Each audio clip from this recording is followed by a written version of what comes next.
Nalanda university.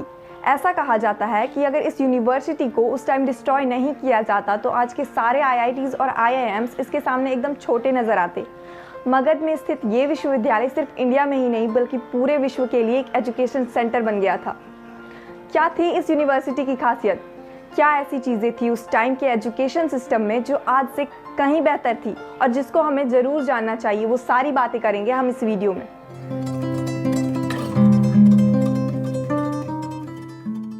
Nalanda university को ancient Magadh में बनाया गया था, जो आज के टाइम पे बिहार के नाम से जाना जाता है। इतिहासकारों के अनुसार ये पूरी दुनिया की सबसे पहली रेसिडेंशियल यूनिवर्सिटी थी और लगभग 800 सालों तक ये सबसे प्रसिद्ध यूनिवर्सिटी बनी रही। इस महान यूनिवर्सिटी को गुप्त साम्राज्य द्वारा बनाया गया था। इसने पूरे विश्व भर के, खासकर China, Korea, Tibet, Japan, Mongolia, Turkey, Sri Lanka और पूरे साउथ ईस्ट एशिया के स्टूडेंट्स का ध्यान अपनी ओर खींचा और लगभग 10,000 स्टूडेंट्स यहाँ से पढ़े। इस यूनिवर्सिटी ने बहुत बड़े बड़े बुद्धिस्ट स्कॉलर्स को पढ़ाया है। योगकारा और सरस्वती वादा के साथ साथ यहाँ पे मैथमेटिक्स, मेडिसिन और लॉजिक जैसे मॉडर्न सब्जेक्ट की भी पढ़ाई एकदम अच्छे से होती थी। ये यूनिवर्सिटी 650 से ज़्यादा संस्कृत टेक्सचर्स का मेजर सोर्स था, जो एक चीनी स्कॉलर स्वांग जैंग के द्वारा चीन ले जाया गया और इसने बौद्ध धर्म को फैलाने में बहुत बड़ा रोल प्ले किया। नालंदा यूनिवर्सिटी की स्ट्रक्चर बहुत ही बेहतरीन थी और साथ ही साथ यहाँ पढ़ाने का जो मेथड था वो भी बहुत ही इंटरेस्टिंग था। आज के ज़माने से अलग उस टाइम ऐसे नॉलेज देने पे ज़्यादा ध्यान दिया जाता था जिससे छात्रों में अपनी लाइफ में आगे आने वाली सभी मुसीबतों को झेलने का एप्टीट्यूड डेवलप हो जाए। वो बहुत से महान साइंटिस्ट आर्यभट्ट, पाणिनि, सुश्रुत और चरक जैसे महान हस्तियों द्वारा विभिन्न क्षेत्रों में किए गए खोज को बहुत ही डीप में स्टडी करते थे। वहाँ सारे वेदों और उपनिषदों का ज्ञान भी बहुत अच्छे से दिया जाता था। आप कह सकते हैं कि वहाँ शस्त्र और शास्त्र दोनों तरह के लर्निंग पे बहुत ज़्यादा फोकस किया जाता था, जिससे वो अपने सारे लर्निंग को डेली लाइफ में इम्प्लीमेंट कर सकें। अगर आप आज के टीचर्स और पहले की टीचर्स द्वारा एजुकेशन सिस्टम में कंट्रीब्यूशन को कंपेयर करेंगे तो आपको बहुत बड़ा डिफरेंस दिखाई देगा। आज के टाइम से बिल्कुल अलग।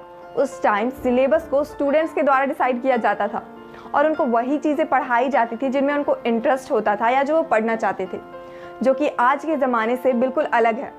आज सारे डिफरेंट एरियाज़ को एक सेट पैटर्न में फिक्स कर दिया गया है। जैसे अगर आज किसी को फिजिक्स और हिस्ट्री दोनों में इंटरेस्ट है तो उसको इन दोनों में से किसी एक को चूज़ करना होगा, जबकि एंशिएंट टाइम में ऐसा नहीं था। आप सारे विषयों को अपने हिसाब से और अपनी मर्जी से चुन सकते थे, बिना किसी बाउंडेशन के। नालंदा यूनिवर्सिटी का एंट्रेंस प्रोसीजर बहुत ही ज़्यादा रिजिड और बहुत ही ज़्यादा टफ था।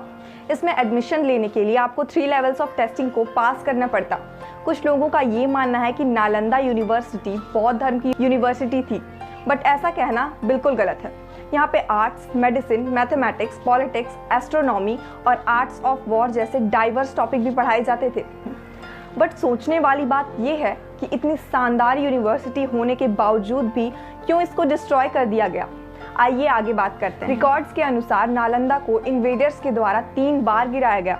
सबसे पहली बार इसको 5th सेंचुरी में स्कंदगुप्त के शासन के दौरान डिस्ट्रॉय किया गया, बट जब स्कंदगुप्त को दूसरे राजाओं ने हरा दिया तो उन्होंने इसको फिर से रिकवर कर लिया।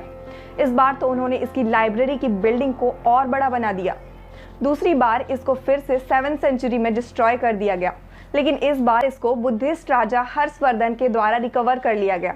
उन्होंने फिर से इसको वापस से पहले के हिसाब से बेहतर बना दिया। लेकिन इस यूनिवर्सिटी की सबसे बड़ी डिस्ट्रक्शन तब हुई जब इसको तीसरी बार डिस्ट्रॉय किया गया। सन 1193 में बख्तियार खिलजी के द्वारा इसको मास लेवल पे डिस्ट्रॉय कर दिया गया और उसके बाद इसको फिर से आज तक रिस्टोर नहीं किया गया है। इस अटैक के कारण बुद्धिज्म को इंडिया में भारी नुकसान हुआ, क्योंकि उनके सारे टेक्सचर को इनमें डिस्ट्रॉय कर दिया गया। लेकिन खिलजी ने इसको क्यों इतने बड़े लेवल पे डिस्ट्रॉय किया? इसके पीछे एक स्टोरी है कि एक बार बख्तियार खिलजी बहुत ही ज़्यादा बीमार पड़ जाते हैं और जो डॉक्टर या वैद्य उनके दरबार में होते हैं वो उनको ट्रीट करने में फेल हो जाते हैं। तो किसी ने उनको नालंदा यूनिवर्सिटी के स्कॉलर से अपना इलाज कराने को कहा और जब उन्होंने उनसे अपना इलाज कराया तो वो बिल्कुल ठीक हो गए।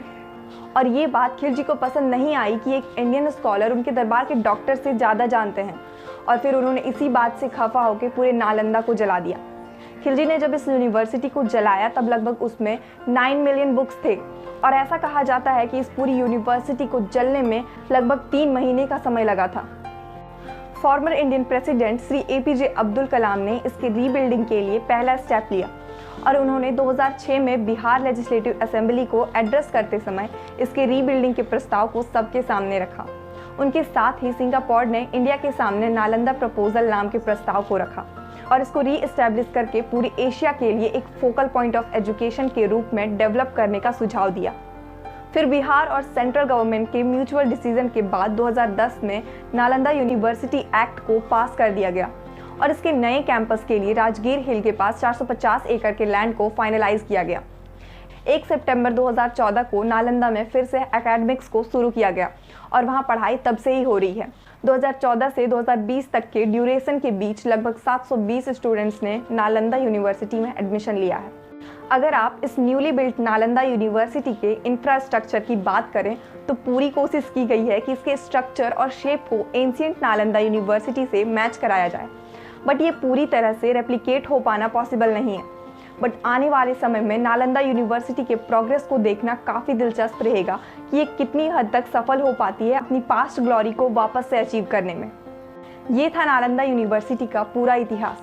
आपको ये वीडियो कैसी लगी वो हमें कमेंट बॉक्स में लिखकर ज़रूर बताएं और हमारे चैनल जिज्ञासा को सब्सक्राइब ज़रूर कर लें।